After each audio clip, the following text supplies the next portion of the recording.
Welcome to my life. Come in the room.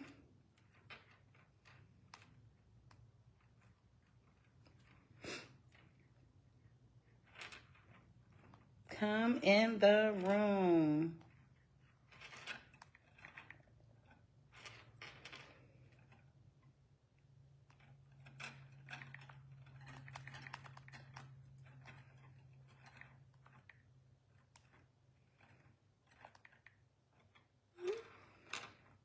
Come in the room.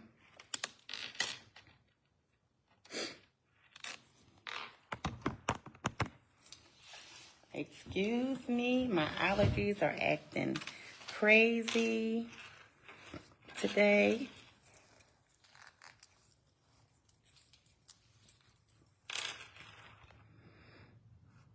I'm waiting on Cole from North Star to join us so that we can start talking about getting prepared to purchase a home. We're speaking, of course, to Gen Zers and, the population as a whole. We're talking about the keys to getting keyed with Zakiya.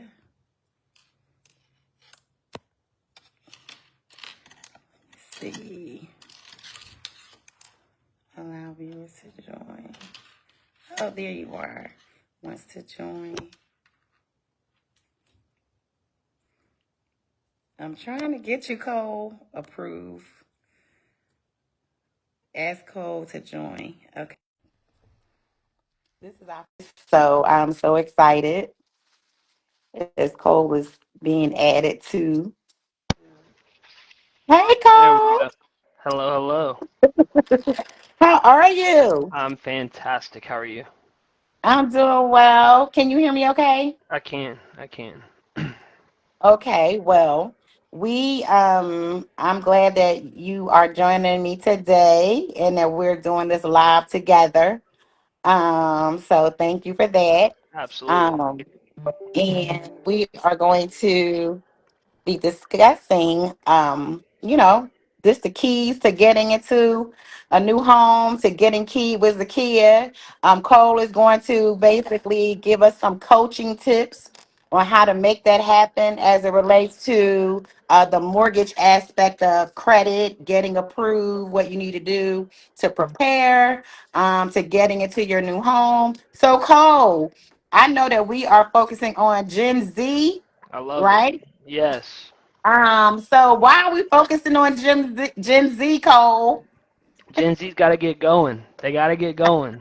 That's home ownership's the biggest wealth builder there is, and it's never too early to start. Yes, yes, never too early to start.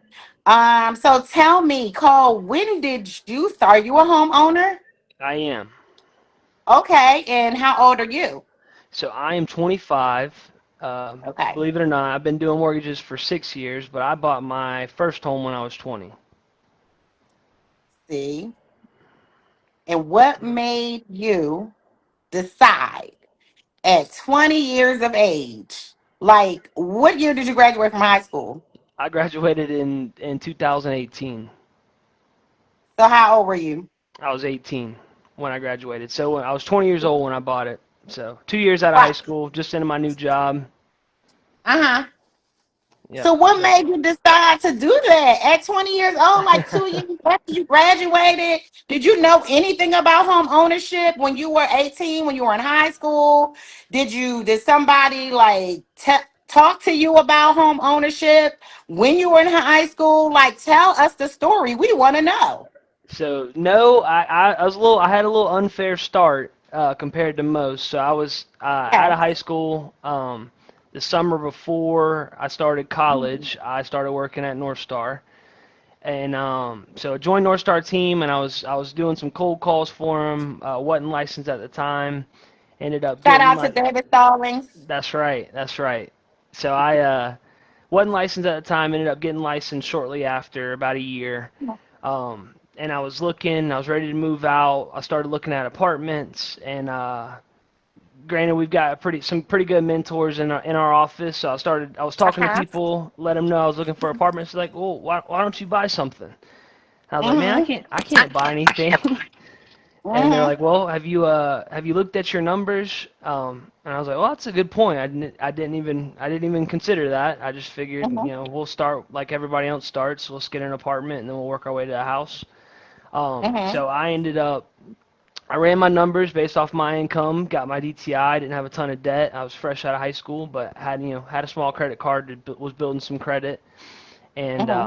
so I ran those numbers, and I was like, well, this might end up being cheaper than than this apartment. So at that time, I qualified for a little bit more, but started looking, figured out what I could do. Mm-hmm. I had some savings that I'd built up, um, Mm-hmm. and and what I did was I found a house for 205. I know that number's a little outdated now, but I found me a nice little starter home. Mm-hmm. I really didn't even have any incentives, but went and got some seller paid. So with DRB, you already get a ton more than I got. I think I got Mm-hmm. 5,000 at the time. Mm-hmm. So I had 5,000 seller paid, used the rest of my money, ended up qualifying for it, and my mortgage payment was about $200-300 cheaper than that rent. So I ended up getting Wow. that. Yeah, Wow. $200 to $300 cheaper than the rent. absolutely, That and is a so whole lot bigger. that part. Yeah, A whole lot bigger. backyard and So everything. so how was the process? Like what exactly, since we're talking to Gen Zers, like what was the first thing that you had to do in order to start that process, and what do they need to do?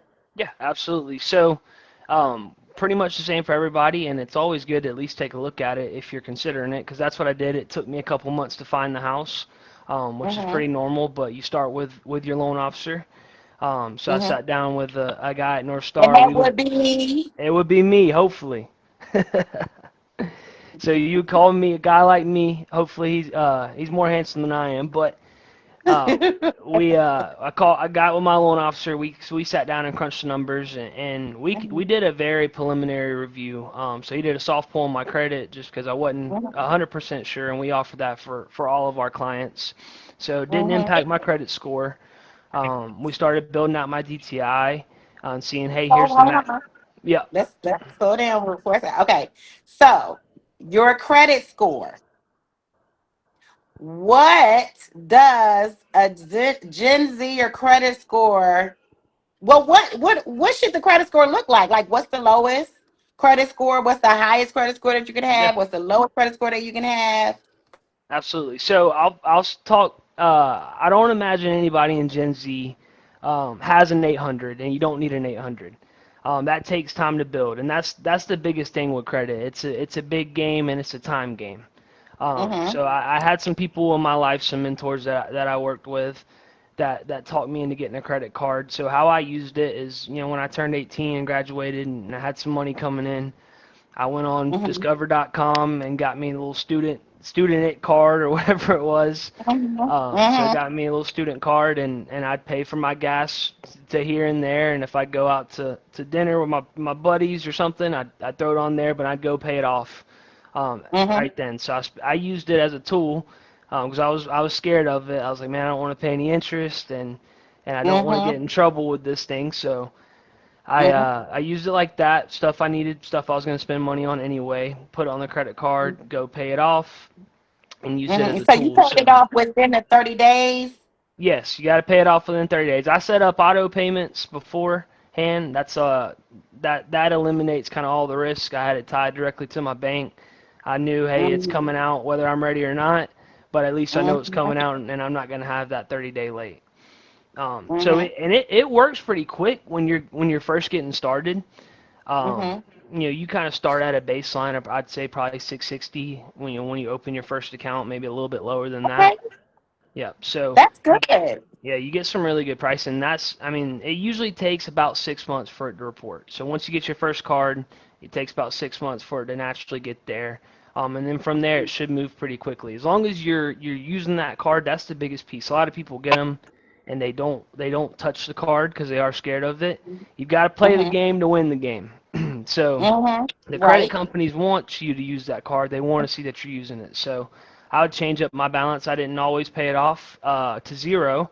I just made sure I Mm-hmm. made my minimum payment, but I did keep my utilization down. So Yes. I think So, what is the perfect utilization percentage? And yes. what is utilization? So utilization is the balance you're carrying on your card. So I wasn't making a ton of money, so they gave me I think they started me off with $1,000 was Mm-hmm. my credit limit. So ideally, the rule of thumb is to get some, to get it going and report some good history, you want to try to report at least below 30%. Mm-hmm. Mm-hmm. So if you're below 30% on utilization, it's always good news for them. They're saying, hey, we can see you're spending some money on the card, you're paying it down, staying below that 30% threshold. To So, get if a you little get extra, 300, hold that thought real yeah, quick.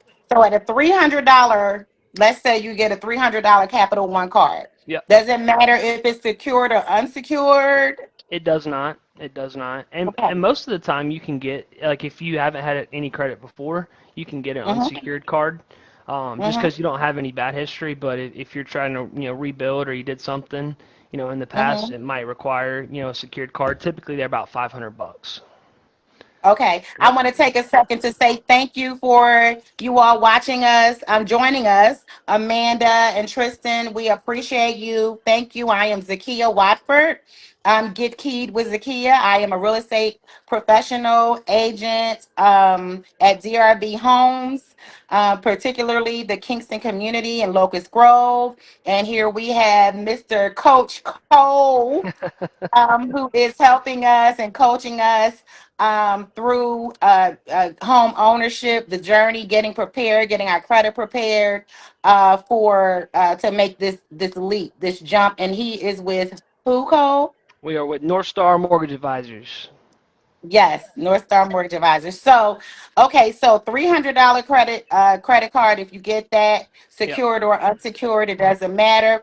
Keep the utilization at 30% or below. Correct. Correct. Correct. Now you mentioned 6 months. It kind of takes 6 months to build and build and build that score, maybe up to 660. But did it take you 6 months to actually make the purchase of buying your first home when you were 20 years of age? So it did not take 6 months. We Okay. we went start to finish.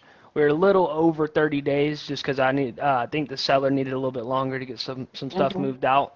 But I'd mm-hmm, I'd had that credit card open, so I'd used that. I'd built up some credit.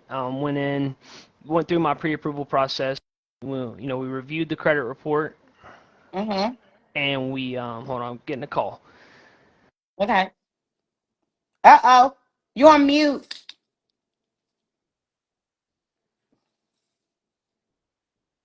Ooh, ooh.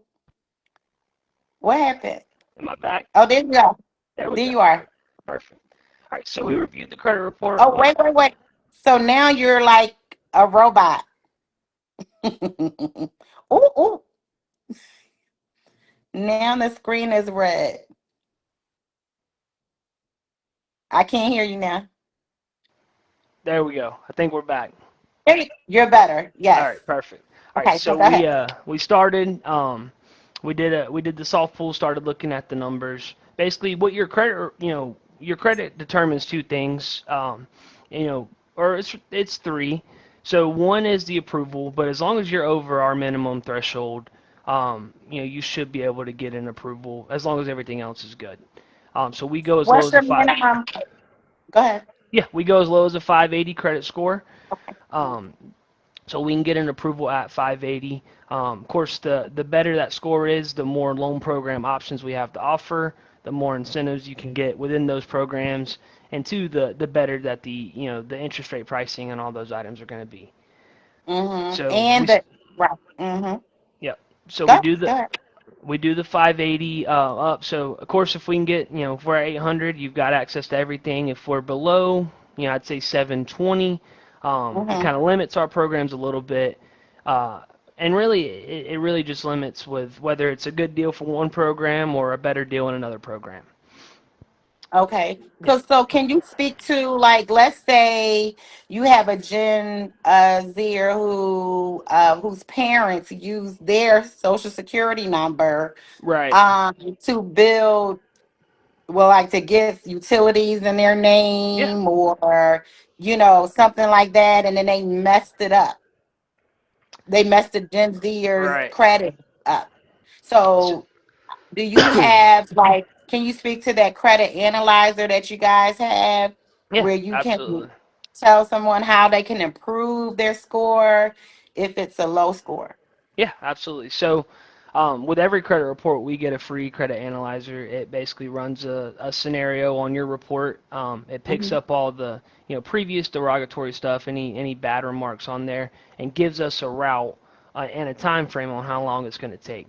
So let's say you Hmm. come to me, we do that soft pull, and we're sitting at a 560, so we're not quite at the threshold. Doesn't mean that it's no deal, and I'm just going to hang up on you. It means, hey, let's take a look at this and let's work something out and at least get some action items together on, hey, here's how we can improve the score. So let's say a lot of the times you'll see with like Gen Z generation, because one of the tips out there is, hey, credits credits based off. Let me know if you lose me. Okay, you're good. Okay, sweet. So credits based off of time. I mean, that's your biggest credit driver is how long have you had credit, and then how has that credit been for that span of time. So one of the big Hmm. hacks is, and I've told this to people before, is, hey, Can you hear you?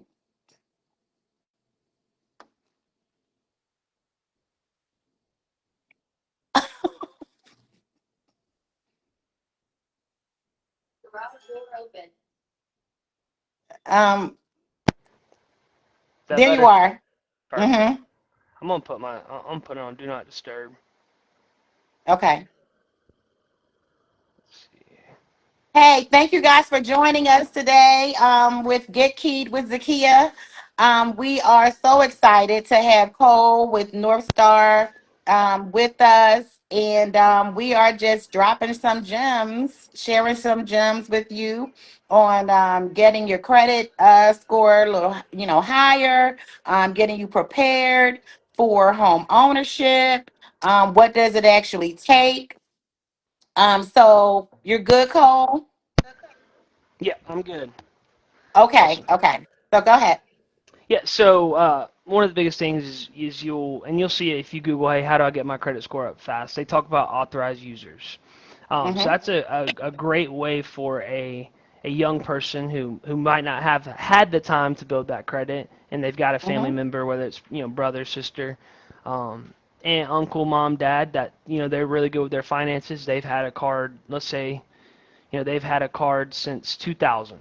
So they opened a credit card in Mm-hmm. 2000. They've always been good on their payments, no Mm-hmm. lates or anything like that. They've got really, really low utilization, like we talked about, below that 30%. You can go Mm-hmm. get added on that card, and that's a quick way to add. If it's 2000, that adds 25 years of credit history to somebody Mm-hmm. who's 20 years old. Um, Yes. so that's a really good tool and good way to get it up. Now you got to be careful with that because the adverse could happen. You might have, your mom and dad might have added you to a card, and you were an authorized user at one point, and something happened within the family. Maybe it's family emergency. Mom and dad got behind on that card. Now it's impacting you. So Right. if that's the scenario, like an authorized user or something like that, typically Mm-hmm. you can go and just get removed and get that deleted off your credit report. Right. Right. So it's So imperative that you select a disciplined authorized user. Okay, correct. someone who's not living off of that credit card that they put you on. Absolutely. As We an don't want it maxed out. authorized. No, we do not. So the goal is to get your score, to create a score and to create a high score Absolutely. versus, like you said, the adverse effect. Absolutely. So Okay. that's a great Hmm. tool to use. Now, if it's other historical stuff, auto loans and things like that that you were co-signed on, um, Hmm. really it's just a time game as far as and it doesn't mean that you can't purchase. It just not might not be right now, depending on how recent that stuff is. Some of it's a little harder to get off of, especially if you co-sign, Mhm. because you're accepting, like when you co-sign, you're accepting responsibility for that debt. So rule of Mhm. thumb is if you can't afford it, if that other person can't afford it, don't co-sign with them. If you Right. can't absorb that debt, because it will get reported to both. Yes. Yep. I will say some people may look at this in a way, but my mother, I know she's gonna watch this. She would not co-sign for me on anything, Right. and she would not co-sign on my brother for my brother on anything. When we were in college, she wouldn't do it then, and she definitely is not going to do it now. Okay, Right. so if you're not going to be the one paying that bill for your child or your niece or whoever, Yep. don't do it. Hey, Do not do. it's not a rude thing. It's a real thing. So hey, look, if someone asks you to co-sign and you can't do it, hey, I would love to help you, but I'm sorry I can't. Listen, we listen to we hear so many stories. Oh We yes. hear so many stories. Some I'm working with someone now. Their child, they co-sign for their child. Now they can't buy a house because their child will not pay. They have not paid the car note in months. Right. So I had to have like a come to Jesus. Like, listen, I know you're a good father, and that's why you did what you did. Right. However, you cannot get ahead in life. You can't accomplish the goals you want to accomplish for yourself because you stepped out there and did this for your child who is being reckless. Absolutely. I see it all You the know? time. I see it all the time. Okay. So I know it's 151 and I know we only have about 9 minutes left on the call, on the live, but what would you say when you were 20? Did you encounter any type of fear as it relates to home buying at that young age? And how Absolutely. did you overcome it? Like, what were your thoughts? What were you thinking? Yeah. So I mean, in that, you get a lot of outside pushback too. I'd say is like, man, are you sure about this? You sure? You're gonna have to Please pay speak this to that. bill. Yeah, so you'll get some outside pushback, and really, it's the same thing either way. Like if you go and you go lease an apartment at $1,800 and you don't make that payment, they're gonna report to your credit and they're gonna kick you out. So it's the same model. It's just it's the same amount of risk essentially. Now I Mm, do feel a little bit better when you have some ownership in it. I'm not if I do mess up or the dog goes crazy and friends come over knock a hole in the sheetrock. I'm not having to call someone else and let them know. right, But right. essentially it's the same amount of risk. And Mm-hmm, really depending on the price point, it could be the same amount of financial input. Um, mm-hmm, you go, especially nowadays, and honestly, sometimes it's a little bit easier to qualify for a house than it is an apartment nowadays. They want you to make, hey, three, Free four, time. yeah, three Mm-hmm, times the rent, and then hey, we've got all these application fee and excess, excess fees up front. We need first month's mm-hmm. rent. We need 2 months security deposit. I mean, at that point, you're right at where you need to be at, yeah, on a down payment on a house. There you go. There you Yeah. go. So the external voices that you were hearing, and then what internal voices were you hearing? Since we have to. There's a battle sometimes that goes on right in between. Yep. Yep. So So it's what? it's the same, I'd say. I mean, and it's funny after doing this for 6 years, it's the same battle no matter you're 20 years old or you're 45 years old. It's one of the largest purchases majority of people make in their life, and Mm-hmm, and there's a good reason that you do have some fear. I mean, it's a real thing. You're signing away a lot of money. You're committing to mm-hmm, something. A lot of people get in their head about the term. mm-hmm. On they hear 30-year fix, man, I'm gonna be in debt for 30 years. Well, if you live 30 years in an apartment, in the same apartment, It's Can you do the math? right. You've been in debt. You've been in debt 30 years. So it's Well, what's the the average rent these days? oh Like Lord. in Atlanta, like I, 1,600. it's more than that. I mean, even over in Powder Springs, which is it met. I mean, outside of Atlanta, there's studio apartments for 1,800. I was looking. I drove Yeah. by something the other day. It's brand new apartments, 1,800. Hey, you don't even have a bedroom. Mhm. It's gonna be all. It's just one Well, straight around box. here, like a studio is, and we're south of the city, Right. is about 1,600 for a Yep. studio. Yep. So imagine paying 1,600. You're the math guy. 1,600 for, let's say that was your average rent for the past right. 5 years. Yep. How much money would you have spent? Let's do it. And I got a great point to that. So you got 1,600, and we've paid it for 5 years. Mm-hmm. So you've spent $96,000 in rent. Woo, Jesus. And then You say, here's go the ahead. caveat. Here's the caveat. You've been in that apartment 5 years. You spent 96,000. You go to move out of that apartment. Maybe you took good care of it. You might get 1 month's rent back. So you got $1,600 back on your $96,000 investment. Yeah. Man, listen. If you So basically, and then we didn't even add on how they increase your rent every year, Oh yeah. Oh yeah. right? So Absolutely. you invested that into yourself. So your hard earned money went back into yourself as a homeowner Oh because you yeah. decided to become a homeowner versus a renter. Absolutely. So yeah, rent. I mean, and the big point of contention nowadays is interest rates. Obviously, during COVID, we went super low. We're not at a bad spot right now. We can get you into the fives, into the 4% range, Mm-hmm. which is not a bad spot to be. But it's funny because you think about interest and the pushback you get on that. I don't want to pay a high interest rate. Well, if you're renting, it's 100% interest.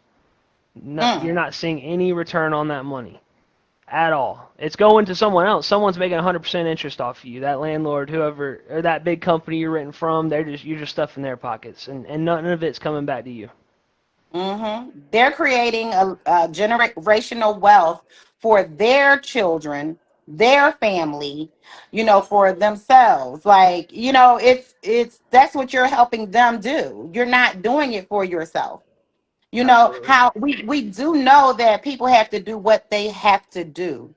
You know what I mean? Yep. Some people just have to hurry up and rent something because they're in, a challenging, situation or something like that. We understand that, life happens.